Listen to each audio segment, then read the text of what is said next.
Bueno, como mencionabas, David, pues me toca hablar un poco más desde el enfoque de gobernanza.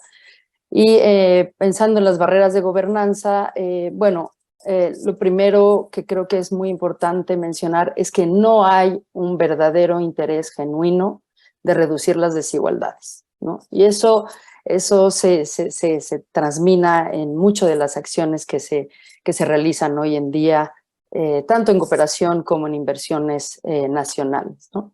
Ya se ha mencionado, se focalizan toda la inversión se focaliza donde es fácil, donde se tienen muchos beneficiarios, ¿no?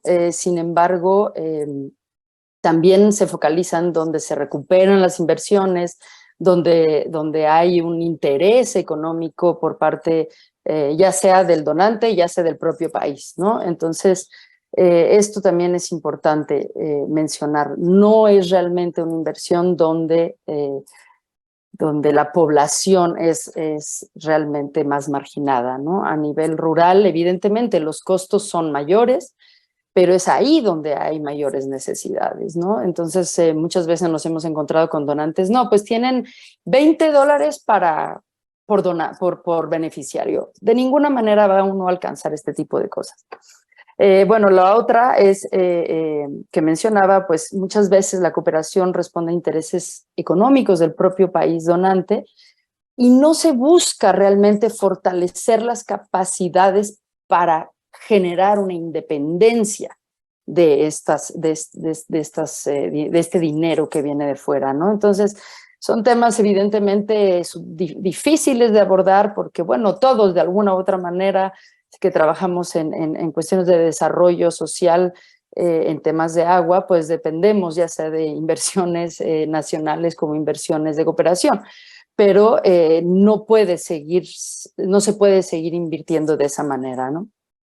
Otra de las grandes barreras es no hay una participación real de todos los actores. Por más que se pretende y se habla de la gestión integral de recursos hídricos, incluso se presume, ¿no? Realmente cuando uno se mete a analizar cuál es la participación de cada uno de los actores, esta no es de manera equitativa, ¿no?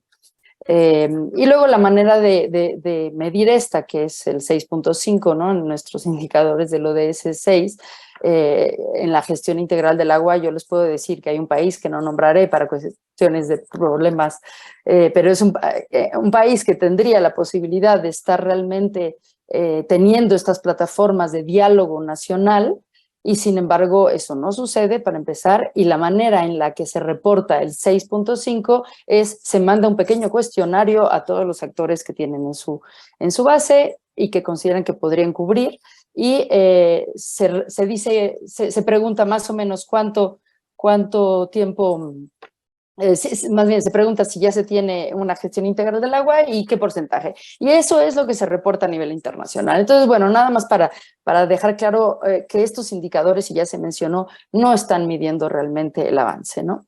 En cuanto a inversiones nacionales, bueno, no se prioriza el tema de agua y saneamiento e higiene en el ámbito político, pero eso es también porque hay una falta de comprensión de que no hay una economía sin agua, no hay bienes naturales sin agua, no hay salud sin agua. Y así me puedo seguir, no hay nada sin agua, ¿no? Entonces, es una falta también de entendimiento sobre lo que significa invertir no solo en servicios de agua y saneamiento y higiene, sino en el ciclo del agua, ¿no? Pero no se financia ni se invierte en un acompañamiento, ¿no? de informar para la incidencia, ¿no? Ni se financia ni se da dinero para un acompañamiento desde lo local digamos, hacia lo nacional, ¿no? Porque en lo local también tenemos un grave problema de falta de información o de comprensión de la misma información. Ya se ha hablado mucho, y no abordar el tema de información, el cual coincido plenamente con Gonzalo, pero no hay realmente una comprensión ni en los habitantes ni en las autoridades locales. Y por ello, entonces se termina priorizando cuando se trabaja de abajo para arriba. No hay una comprensión real y se termina financiando calles en vez de agua, ¿no? Pero en el momento en que empieza uno a platicar y a entrar con el tema, en un acompañamiento, no nada más en una imposición de infraestructura en una comunidad, sino en un acompañamiento de la propia comunidad, poco a poco se va entendiendo, y en el momento que lo entienden, no sueltan el tema, y eso se los puedo asegurar, lo tenemos como ejemplos en muchas partes de América Latina.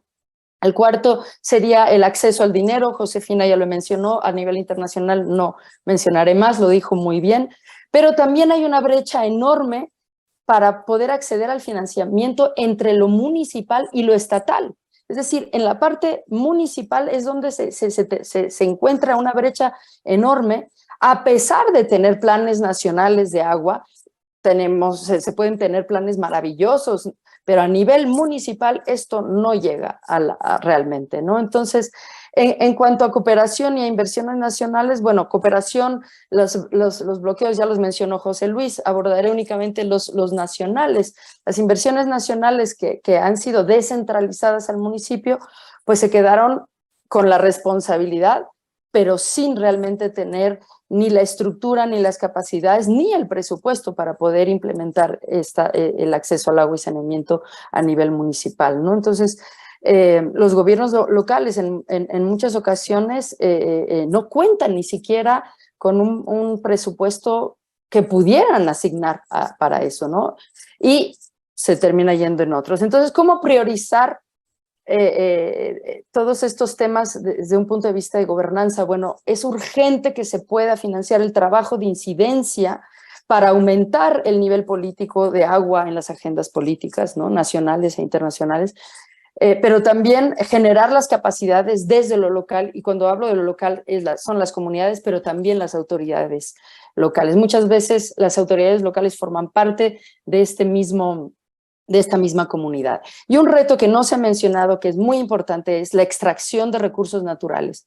La minería, las embotelladoras, el fracking, desecan las fuentes, persiguen a la población, y entonces muchas veces estas empresas pagan al crimen organizado para eliminar a estos defensores de agua y territorio. Y eso también es un aspecto muy importante a meter en toda esta ecuación que es compleja, ¿no?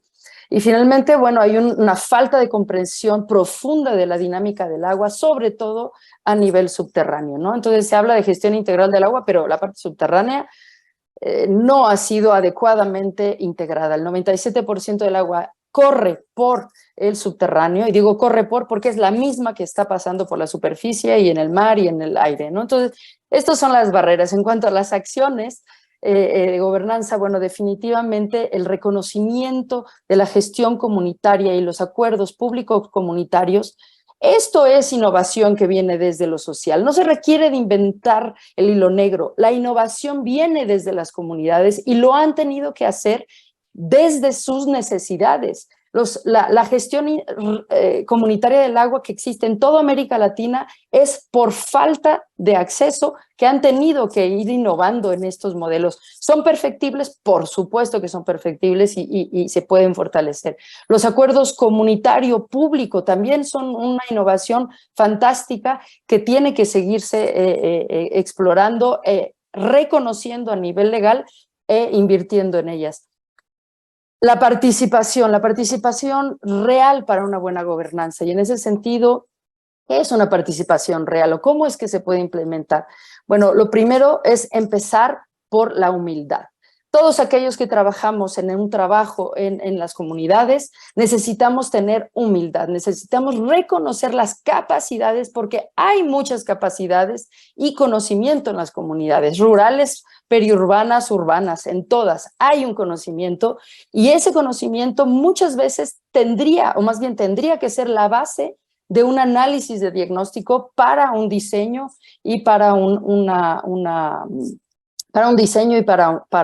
planeación e implementación de proyectos, ¿no?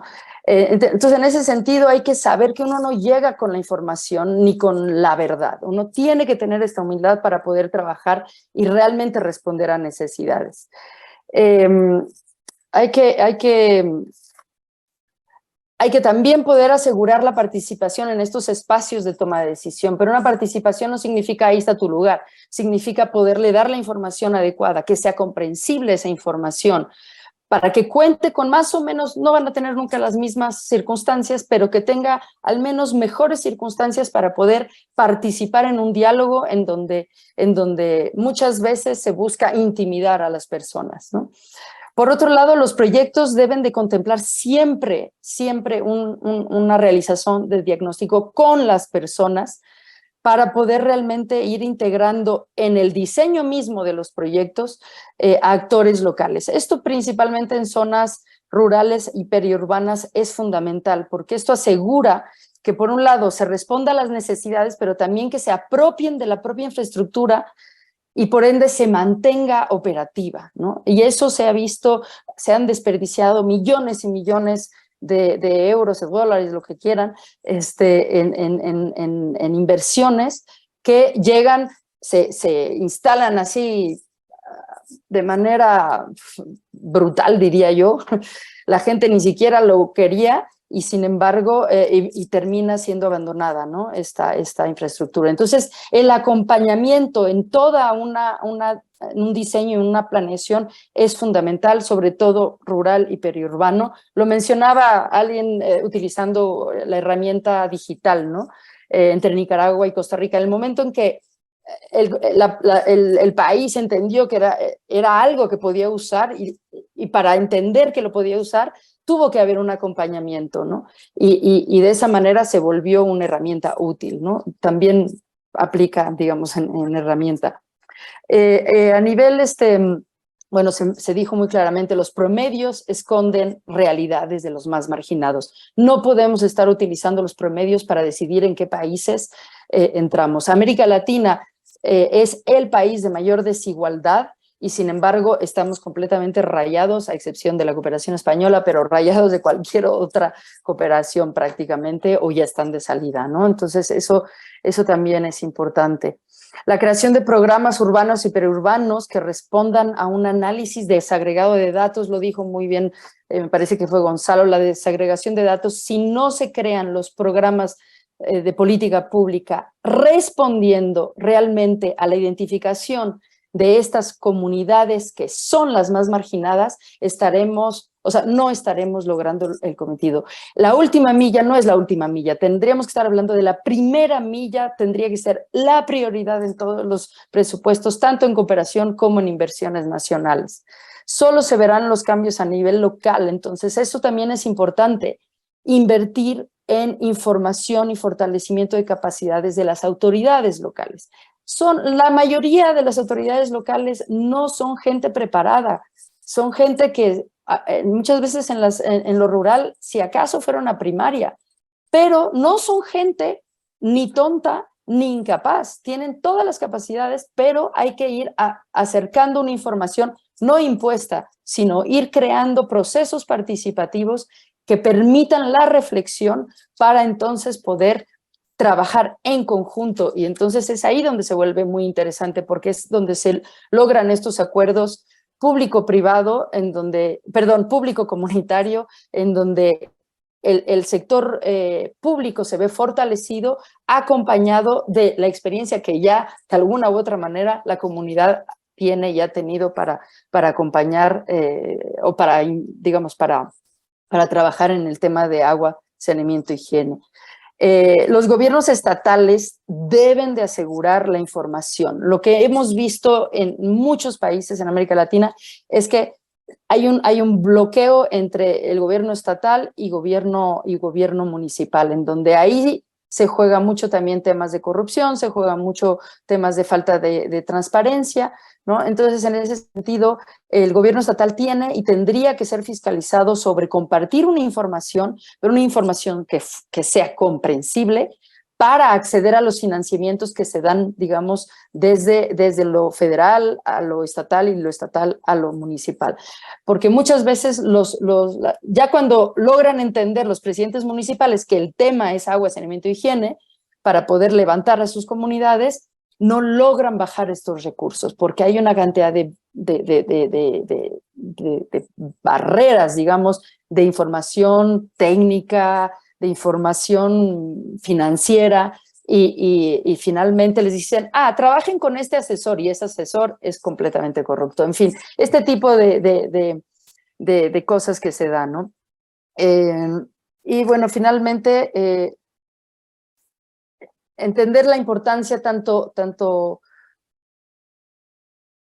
digamos, de invertir el dinero de cooperación como la inversión pública debe de asegurar al menos un 40% que permita hacer un trabajo de información para la incidencia, para ir elevando la prioridad del agua en su totalidad en las agendas políticas, pero también para ir fortaleciendo desde la base las capacidades para entonces ir generando digamos, una presión desde lo local hacia lo nacional y global y viceversa. También desde la cooperación, también estar asegurando que se pueda ir haciendo este trabajo de cambio de mentalidad, cambio de hábitos, y eso no se prioriza en los financiamientos. Y por último mencionar, ¿no?, este tema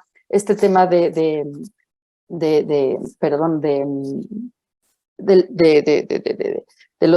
la minería, ¿no? Y del agua subterránea.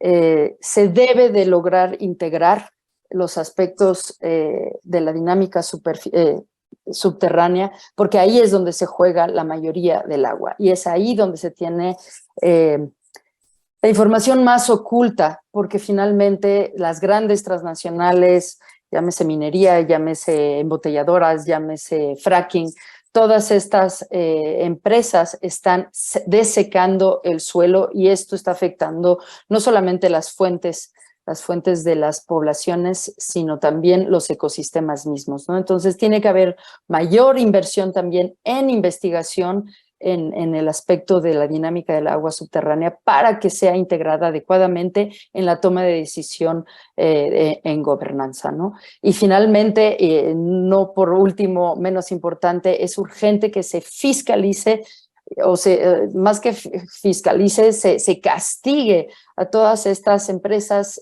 transnacionales que están trabajando con el crimen organizado en los diversos países, en América Latina, en África, en Asia, porque se habla mucho de la corrupción en nuestros países, pero también esta corrupción está fomentada con el dinero de las grandes transnacionales de países ricos. Entonces, esto también es importante mencionar. Muchísimas gracias.